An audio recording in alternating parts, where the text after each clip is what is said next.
সপ্তাহের মধ্যে দুবাই পৌঁছবেন এমভি আব্দুল্লাহর নাবিকরা। চাপেই ছাড়তে বাধ্য হয়েছে জলদস্যুরা, দাবি প্রতিমন্ত্রীর।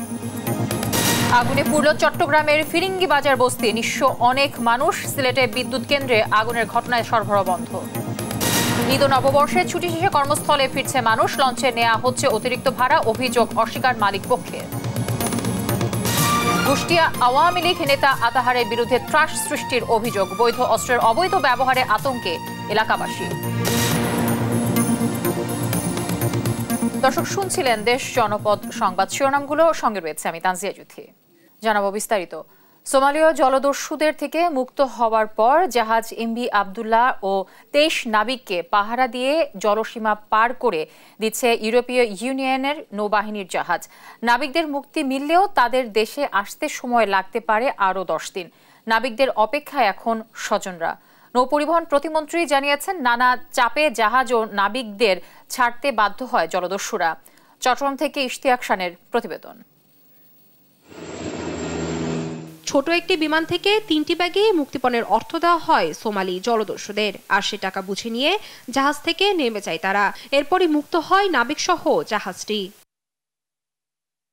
জিম্মি দশা থেকে ছাড়া পাওয়ার পর নাবিকদের সঙ্গে কথা হয়েছে স্বজনদের। তারা সবাই সুস্থ আছেন। দুবাই যেতে আরো 1 সপ্তাহ লাগবে বলে জানান স্বজনরা।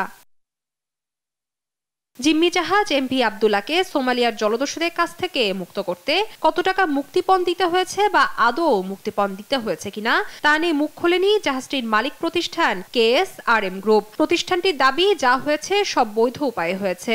আমরা ইউকের নিয়ম মেনেছি, আমরা সোমালিয়ার নিয়ম মেনেছি, এবং ফাইনালি কেনিয়ার নিয়ম মেনেছি। সবার সাথে আমাদের এগ্রিমেন্ট করা আছে, not to discuss this part. But আবার বলি, এভরিথিং লিগ্যাল ওয়েতে করা হয়েছে। এমভি আব্দুল্লাহর নাবিকরা কিভাবে ফিরবেন এখনো সে সিদ্ধান্ত হয়নি।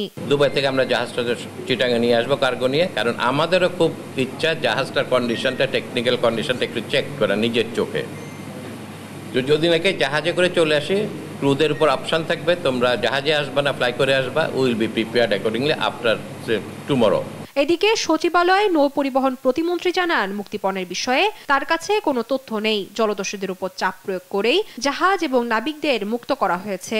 আমাদের কিন্তু করেসপন্ডেন্স গুলো খুব দ্রুত হয়েছে, এবং গতকালকে যখন শেষ মুহূর্তে নাবিকদেরকে তার ঢাল হিসেবে ব্যবহার করার চেষ্টা করেছিল, সেই সময় কিন্তু আমরা তাৎক্ষণিকভাবে আমরা মেইল করেছি ইউরোপিয়ান নেভাল ফোর্সকে যে এই জায়গাটা সহযোগিতা করার জন্য। তারা কিন্তু তাৎক্ষণিকভাবে সেই ব্যবস্থা নিয়েছে। মানে এটা কয়েক মিনিটের মধ্যে, 10-15 মিনিটের মধ্যে এটা সম্ভব হয়েছে। নাবিকরা 19 এপ্রিল দুবাই পৌঁছাবেন বলে জানান নৌ পরিবহন প্রতিমন্ত্রী। নিউজ ডেস্ক, দেশ টিভি। আগুনে পুড়েছে চট্টগ্রামের ফিশারি ঘাট এলাকায় এক বস্তি। খবর পেয়ে ফায়ার সার্ভিসের 9টি ইউনিট আগুন নিয়ন্ত্রণে কাজ করে। প্রায় 1.5 ঘন্টার চেষ্টায় আগুন নিয়ন্ত্রণে আনে তারা। চট্টগ্রাম থেকে সহকর্মী AKM নাজিমের রিপোর্ট জানাচ্ছেন টুম্পা আফরোজ। দুপুর 1টার দিকে চট্টগ্রামের ফিশারি ঘাট এলাকার বস্তিতে আগুন লাগে। খবর পেয়ে ছুটে আসে ফায়ার সার্ভিস। আগুন নিয়ন্ত্রণে কাজ করে 9টি ইউনিট। পরে প্রায় 1.5 ঘন্টার চেষ্টায় আগুন নিয়ন্ত্রণে আনা হয়। আমরা 9টি স্টেশন ইউনিট এখানে মোতায়েন করে আগুনকে সম্পূর্ণ আমরা নিয়ন্ত্রণ করতে সক্ষম হই। এখন আমাদের আগুন নিয়ন্ত্রণে আছে। আমরা ড্যাম্পিং এর কাজ করছি। ড্যাম্পিং শেষে আপনাদেরকে বলতে পারবো, এবং কি পরিমাণ ক্ষয়ক্ষতি হয়েছে তা আমরা তদন্ত করে বলতে পারবো। আগুনে বস্তির বেশ কিছু ঘর পুড়ে ছাই হয়ে গেছে। পাশাপাশি বিভিন্ন আসবাবপত্র সহ প্রয়োজনীয় জিনিসপত্র পুড়ে গেছে। সর্বস্ব হারিয়ে কান্নায় ভেঙে পড়েন বস্তিবাসী।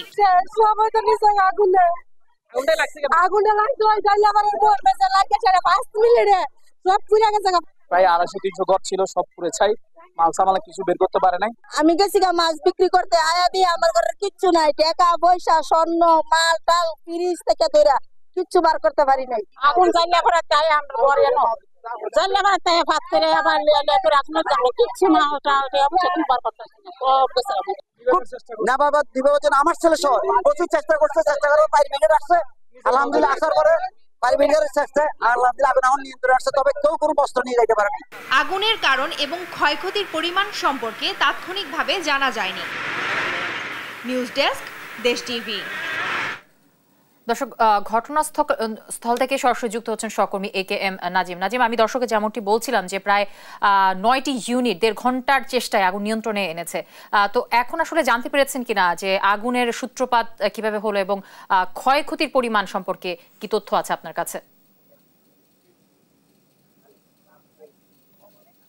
যদি আপনি যেমনটা বলছেন, আসলে ফিরিঙ্গি বাজারের বস্তিতে আগুনে প্রায় 1.5 ঘন্টা আগুন জ্বলে এখানকার প্রায় বস্তির 85টি ঘর পুড়ে গেছে বলে ফায়ার সার্ভিসের পক্ষ থেকে আমাদেরকে জানানো হয়েছে। এই আগুন দুপুরের দিকে আগুন লাগার পরপর 4টি স্টেশন থেকে ফায়ার সার্ভিসের 9টি ইউনিট প্রায় ঘন্টাব্যাপী চেষ্টা চালিয়ে আগুন আনে। মূলত এখানে জেলেপাড়ার কিছু মানুষ এখানে বসবাস করে। এই বস্তিতে প্রায় 200 থেকে 250টি পরিবার বসবাস করতো। তার মধ্যে আগুনে প্রায় 85টি ঘর পুড়ে ছায়া হয়েছে। তাদের বেশিরভাগেরই তারা আসলে ঘরগুলো থেকে কোনো ধরনের আসবাবপত্র বের করতে পারেনি। আসলে আগুনের লেলিহান শিখা দ্রুত সময়ের মধ্যে সবগুলো পুড়ে ছায়া হয়ে গেছে। এখানে আমরা এসে যেটি দেখতে পেয়েছি, ফায়ার সার্ভিসের পক্ষ থেকে বলা হচ্ছে যে আসলে কিসের থেকে এই আগুন ধরা হয়েছে এবং কিভাবে এই আগুন লেগেছে সেটি এখন ফায়ার সার্ভিসের পক্ষ থেকে বলা যাচ্ছে না, এবং কি পরিমাণ ক্ষয়ক্ষতি হয়েছে সেটিও এখন পর্যন্ত বলা যাচ্ছে না। এখানে কিছুক্ষণ আগে জেলা প্রশাসনের পক্ষ থেকে কর্মকর্তা এসে পরিদর্শন করেছেন। পাশাপাশি স্থানীয় যারা জনপ্রতিনিধি রয়েছেন তারাও ঘটনাস্থলে এসে পরিদর্শন করেছেন। কি পরিমাণ ক্ষয়ক্ষতি হয়েছে আসলে সেটি জানার চেষ্টা করছেন। এবং এখানে যারা বস্তিবাসী রয়েছেন তারা বেশিরভাগই সাগরে মাছ ধরার উপর নির্ভরশীল। তারা জেলে জলদাস হিসেবে পরিচিত। এখানে তারা এই নিম্নয়ের এইসব বস্তিতে বসবাস করেন। যদি চট্টগ্রাম থেকে আমাদের সহকর্মী AKM নাজিম যুক্ত হয়েছিলেন। সিলেটের কুমারগাঁও বিদ্যুৎ উৎপাদন কেন্দ্রে অগ্নিকাণ্ডের ঘটনা ঘটেছে। সোমবার সকালে পল্লী বিদ্যুতের পুরাতন একটি লাইনে শর্ট সার্কিট হয়ে আগুনের স্পুলিং নিচে পড়ে প্লাস্টিক জাতীয় পুরাতন জিনিসপত্রে আগুন ধরে যায়। খবর পেয়ে ফায়ার সার্ভিসের 5টি ইউনিট ঘটনাস্থলে পৌঁছে আগুন নিয়ন্ত্রণে আনে। অগ্নিকাণ্ডের পর নগরীর কিছু এলাকায় বিদ্যুৎ সরবরাহ বন্ধ হয়ে যায়। সঞ্চালন লাইন স্বাভাবিক করতে কয়েক ঘন্টা সময় লাগবে বলে জানিয়েছেন বিদ্যুৎ উন্নয়ন বোর্ড।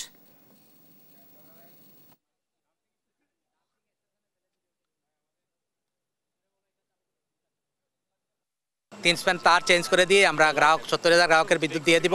পল্লী বিদ্যুতের লাইন চালু হয়ে গেছে অলরেডি, এবং আমাদের অন্য সব ফিডারগুলো ইতিমধ্যে চালু হয়ে গেছে। শুধু এই 2টা ফিডারের 70,000 গ্রাহক এই মুহূর্তে বন্ধ আছে। 2টা লাইন এই চালু করলে পুরো গ্রাহকই বিদ্যুৎ পেয়ে যাবে। আমাদের এই 3 স্প্যান লাইন চেঞ্জ করতে হবে শুধু। ঈদ ও নববর্ষের ছুটি শেষে কর্মস্থলে ফেরা শুরু করেছেন দক্ষিণাঞ্চলের লোকজন। তবে অতিরিক্ত ভাড়া ও অতিরিক্ত যাত্রী বোঝাই হয়ে ফিরতে হচ্ছে তাদের। অতিরিক্ত ভাড়া নেওয়ার অভিযোগ অস্বীকার করেছে পরিবহন মালিকেরা। বরিশাল থেকে সহকর্মী শফিক মুন্সি ও ভোলা থেকে ছোটন সাহার প্রতিবেদন জানাচ্ছেন দেবাশ্রী বড়ুয়া। সড়ক পথে রাজধানী ঢাকা সহ অন্যান্য স্থানে যেতে সোমবার সকাল থেকে ভিড় বাড়ে বরিশালের বাস টার্মিনালগুলোতে। কিন্তু অতিরিক্ত ভাড়া আদায় হচ্ছে বলে অভিযোগ করেন যাত্রীরা। সাধারণ সময় আসলে 400-450 টাকা নেয়, এখন আমার 650 টাকা রাখছে। বর্তমান তো সিট পাওয়া যাচ্ছে না, এই কারণে বর্তমানে অতিরিক্ত ভাড়া পায় না। আমাদের তো যাওয়া লাগবে বাধ্যতামূলক, আমাদের কালকে অফিস আছে। তবে এসব অভিযোগ অস্বীকার করেন বাস কোম্পানিগুলো। আমরা তো কোনো বাড়তি ভাড়া আমরা কোনো বাড়তি ভাড়া নিচ্ছি না। আমাদের গাড়ি যাবে গাজীপুর, গাজীপুরে ভাড়াই নিচ্ছে। আমাদের সরকারি রেডি ভাড়া নেওয়া হয়, তার মধ্যে ভাড়া নেই। প্রতিদিন হাজার হাজার যাত্রী যাতায়াত করে ভোলা লক্ষ্মীপুর ও ভোলা ঢাকা নৌপথে। উৎসবের সময় এ চাপ বেড়ে যায় বহুগুণ।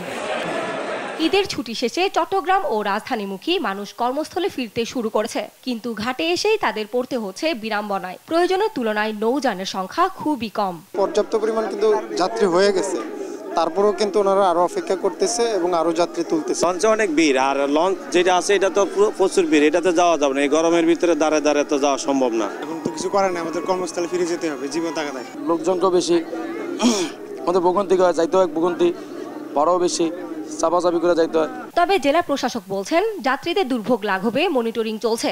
কোস্টগার্ড নিয়োজিত থাকবে, আমাদের ভিজিলেন্স টিম যেটা অতিরিক্ত জেলা ম্যাজিস্ট্রেটের নেতৃত্বে থাকবে, তারা সেখানে ভিজিট করবেন। একই সাথে আমাদের মোবাইল কোর্ট পরিচালিত হবে এবং পরবর্তী সময়ে যাতেও তারা নির্বিঘ্নে সেখান থেকে যেতে পারেন সেই জন্য আমরা ব্যবস্থা গ্রহণ করছি। ভোলার ইলিশা ঢাকা রুটে 15টি লঞ্চ ও ভোলার লক্ষ্মীপুর রুটে মাত্র 4টি সি ট্রাক চলছে। এই নৌযান দিয়েই কর্মস্থলে ফিরতে হচ্ছে 3 লাখের বেশি মানুষকে। দেবাশ্রী বড়ুয়া, নিউজ ডেস্ক, দেশ টিভি। এদেশের মানুষ জানে, নেতা কর্মীরাও জানে। বিএনপির শীর্ষ পর্যায়ের নেতাদের মাজা অনেক আগেই ভেঙে গেছে বলে মন্তব্য করেছেন আওয়ামী লীগের যুগ্ম সাধারণ সম্পাদক মাহবুব আলম হানিফ। সোমবার সকাল 10টায় কুষ্টিয়া শহরের পিটিই রোডে নিজ বাসভবনে সাংবাদিকদের প্রশ্নের জবাবে হানিফ এসব কথা বলেন মির্জা ফখরুল ইসলামরা নতুন করে পবিত্র সাধু সেজে জনগণকে বিভ্রান্ত করার চেষ্টা করছেন, এটা করে কোনো লাভ নেই।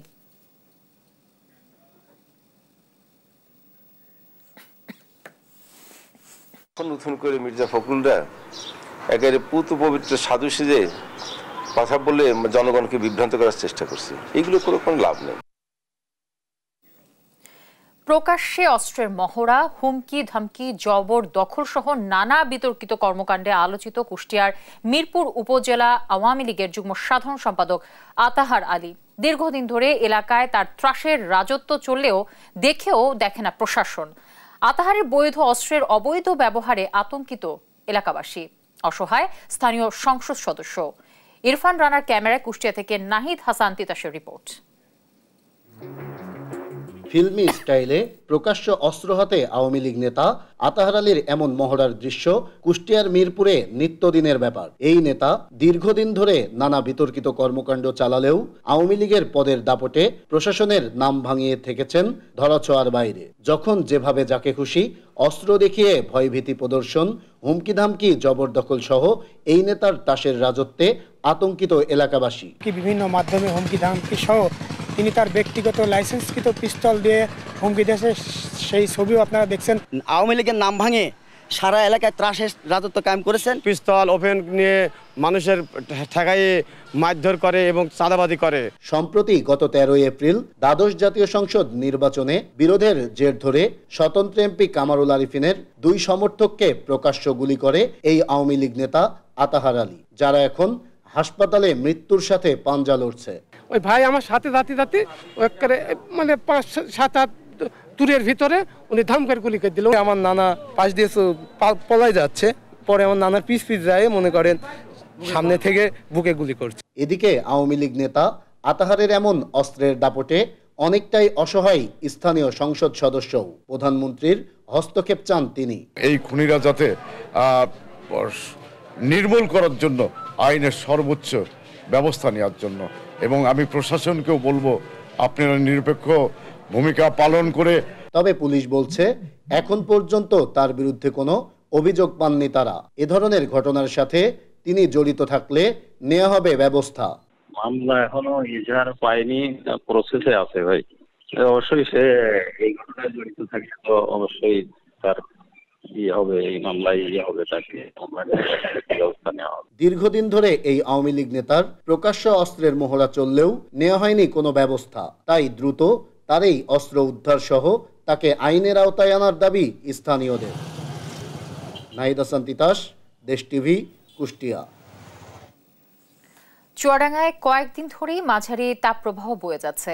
এতে জনজীবনে অস্থিরতা নেমে এসেছে। জরুরি কাজ থাকতে সকালে বের হয়ে আবার বেলা 11টার ভেতরে বাসায় ফিরছে লোকজন। এছাড়া খুব প্রয়োজন ছাড়া কেউ বাড়ির বাইরে বের হচ্ছে না, কারণ তাপমাত্রা একটু কমলে বেড়ে যাচ্ছে বাতাসের আর্দ্রতা, আর তখনই ভ্যাপসা গরম অনুভূত হচ্ছে। এদিকে চুয়াডাঙ্গা আবহাওয়া অফিস সূত্রে জানা গেছে, কয়েকদিন ধরেই চুয়াডাঙ্গায় সর্বোচ্চ তাপমাত্রা 38 ডিগ্রি সেলসিয়াসের ভেতরে ওঠানামা করছে।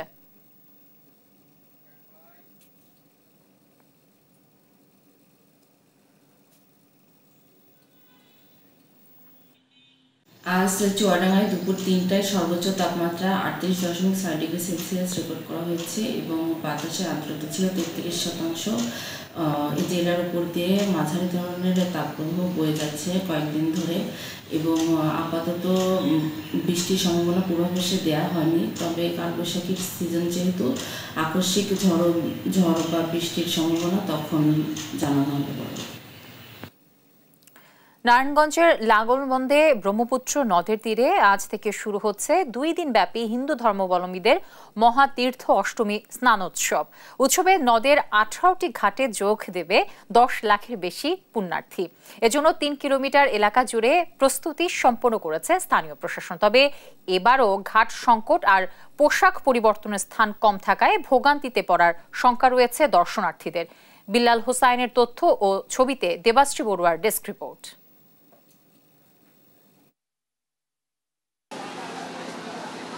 পুরাণ মতে হিন্দু দেবতা পরশুরাম হিমালয়ের মানস সরোবরে গোসল করে পাপ মুক্ত হন। লাঙ্গল দিয়ে চষে হিমালয় থেকে এই পানিকে ব্রহ্মপুত্র নদ রূপে নামিয়ে আনেন সমভূমিতে। পৌরাণিক এই কাহিনীকে স্মরণ করে প্রতি বছর নির্ধারিত দিনে লাখ লাখ তীর্থযাত্রী পূর্ণ লাভের আশায় জড়ো হন নারায়ণগঞ্জের বন্দর উপজেলার লাঙ্গল বন্দরের ব্রহ্মপুত্র নদের তীরে। এবারের উৎসবে ব্রহ্মপুত্র নদের 18টি ঘাটে 10 লাখের বেশি পুণ্যার্থী যোগ দেবেন বলে ধারণা উপজেলা প্রশাসনের। তবে এবারও ঘাট সংকট আর পোশাক পরিবর্তনের স্থান কম থাকায় ভোগান্তিতে পড়ার সংখ্যা রয়েছে দর্শনার্থীদের। রাজঘাটের ভিতরে যাতে কোনো ধরনের কোনো সমস্যা না হয়, পর্যাপ্ত নদীতে জল আছে এবং জলটা এরকম যাতে ভালো থাকে। ঋষিপাড়ার থেকে মেন রাজঘাট আমাদের জেলা ক্যাম্প পর্যন্ত আশেপাশে কোনো দোকান পোশাক যাতে বসতে না পারি। আদি যুগের ঘাট আছে 14টা, আর ওখানে 45টা ঘাট হইতেছে। ভারতের তো নাই, হিন্দুরা আয়া স্নান করে আয়া বছরে একদিন থাকে। আয়োজনে কোনো কমতি নেই বলে জানিয়েছেন আয়োজকরা। 15 এপ্রিল এবং 16 এপ্রিল যে স্নান উৎসব অনুষ্ঠিত হবে, সারা দেশের মানুষকে আমরা বলবো এই নারায়ণগঞ্জে অত্যন্ত সাম্প্রদায়িকভাবে এই উৎসব পালিত হয়। অত্র এলাকার লোকজন এবং আমাদের সারা দেশের মানুষ এসে আমরা সুন্দর একটা পরিবেশে এখানে স্নান করি। অষ্টমী স্নানোৎসবে এবার পুলিশের পক্ষ থেকে নেওয়া হয়েছে 3 স্তরের নিরাপত্তা ব্যবস্থা। পূর্ণ স্নান উপলক্ষে আমাদের 3 স্তরের নিরাপত্তা গ্রহণ করা হয়েছে। এখানে পোশাকে পুলিশ থাকবে, টিভি থাকবে, সাদা পোশাকে আমাদের গোয়েন্দারা থাকবে। আর যারা পুণ্যার্থী আসবে স্নান করার জন্য তাদের নিরাপত্তার জন্য সার্বিকভাবে যা করণীয় আমরা সর্বোচ্চ নিরাপত্তা ব্যবস্থা গ্রহণ করব। স্নান উৎসবের সকল প্রস্তুতি শেষ করা হয়েছে বলে জানান উপজেলা নির্বাহী কর্মকর্তা। আমাদের দেশ থেকে এবং দেশের বাইরে থেকেও পর্যাপ্ত সংখ্যক পুণ্যার্থী তারা এখানে পুণ্য স্নানের জন্য আসেন।